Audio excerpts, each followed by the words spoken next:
Hi friends, Saturday morning சனிக்கிழமை என்னங்க, சனிக்கிழமைனா மீன் தான். காலையில் மீன் வாங்கியாச்சு. என்ன மீன் வாங்கியிருக்கேன்? பாறை மீன் தாங்க வைக்கிறேன். நல்லா ஃப்ரெஷ்ஷாக இருக்குதுங்க. பார்க்கும் போதே தெரியுது.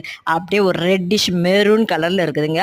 அது முழு மீனை வாங்கி துண்டு போட்டு அங்கேயே எடுத்துகிட்டு வந்தாது. ரெண்டாவது நம்ம கடமை தவறாத கடமா தாங்க வாங்கினேன். இப்போ சீசன் போல இருக்குதுங்க.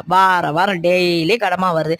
100 ரூபாய்க்கு கூட நிறைய தராங்க. இந்த மாதிரி மீடியம் சைஸ் கடமை தாங்க. செம்ம டேஸ்ட்டாக இருக்கும். நான் சொல்கிறது கரெக்டாக சொல்கிறது வீடியோ லைக்கை போட்டுப்பாங்க. ரொம்ப பொடியாக வாங்கினாலும் க்ளீன் பண்ண கஷ்டம், ரொம்ப பெருசாக வாங்கினாலும் டேஸ்ட்டு நல்லா இருக்குதுங்க. அதனால் இந்த மாதிரி கடமாக கிடச்சா வாங்கி சாப்பிட்லாம். அது ஒரு 100 ரூபாய்க்கும் வாங்கினேங்க. ரெண்டாவது குழம்புக்கு எல்லாம் ரெடி பண்ணி வச்சாச்சு. சின்ன வெங்காயம், தேங்காய், தக்காளி, புளி எல்லாம் ஊற வச்சாச்சுங்க. தலையெல்லாம் எடுத்து குழம்பு வச்சுட்டு ஃப்ரை பண்ணலாம்னு முடிவு பண்ணியிருக்கேன். குழம்பு கூட்டி விட்டு போய் நம்ம கடமையை க்ளீன் க்ளீன் பண்ணிட்டு வரதுக்குள்ள குழம்பு ரெடி ஆகிடும். மீனை போட்டோமா குழம்பு முடிஞ்சு போச்சுங்க.